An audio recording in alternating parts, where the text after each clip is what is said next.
Hello everyone, I am Raymond Macmillan, and in this video I'll be talking about travel insurance, the risk you take when you don't buy travel insurance, and also in the end I'd like to point out three things to look for if you are buying travel insurance. Now, travel insurance is used when you are traveling abroad from your country to another country, or as in the case of the UK, from one part of the UK to another part of the UK.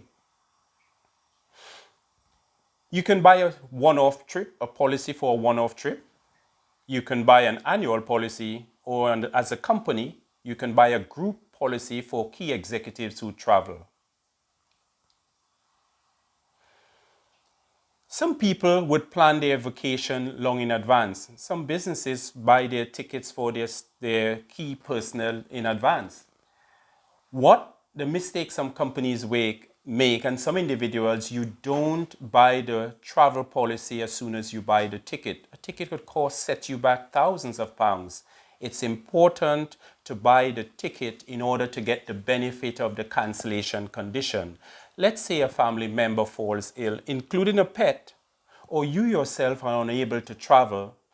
Please, you may not get the cost of the ticket back.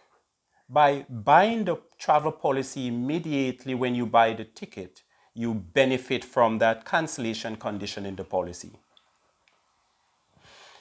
I've had an experience where it's public knowledge. There's a family, a husband and wife and two, they went abroad to Europe. And the husband and wife, when walking in the evening, left the kids in bed. I think they were around 11, 12. And it was sad that they died because I think of the gas which came out of the air condition unit. Think about the family with such a situation grieving on their own, and on top of that have to find money to bring the bodies back to their home country. With a travel insurance policy, you have what is called that evacuation. They would bring the bodies back. That's part of the cover you get. Another key cover you get is if let's say you're going skiing, you're going down the slopes, you're having such a grand time. Should you cause injury to another skier and it is found that you are negligent, the policy automatically provides a cover for that.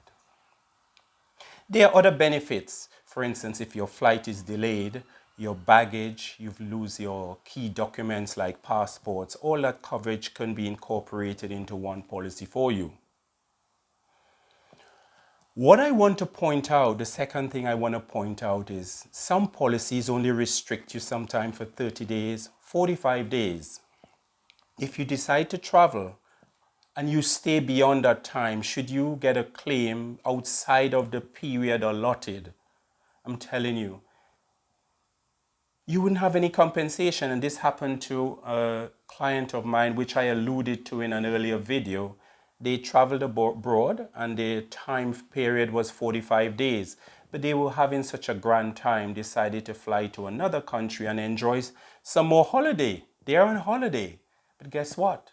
Fate has it they fell ill on the second leg of the journey and had to be hospitalized. And when they got back to the UK and submitted a claim, says, sorry, we're on this occasion, we cannot pay your claim because you stayed beyond the allotted time.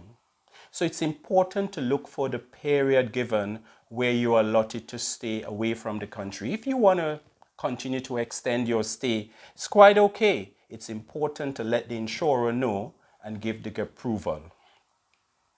The third area I wanted to talk about regarding travel insurance is when you're going, it's important to look at the government website, which provides a restriction as to where you can travel. Sometimes there may be civil unrest in another country or some type of activity happening in a country in a zone which is restricted under your home country's government website.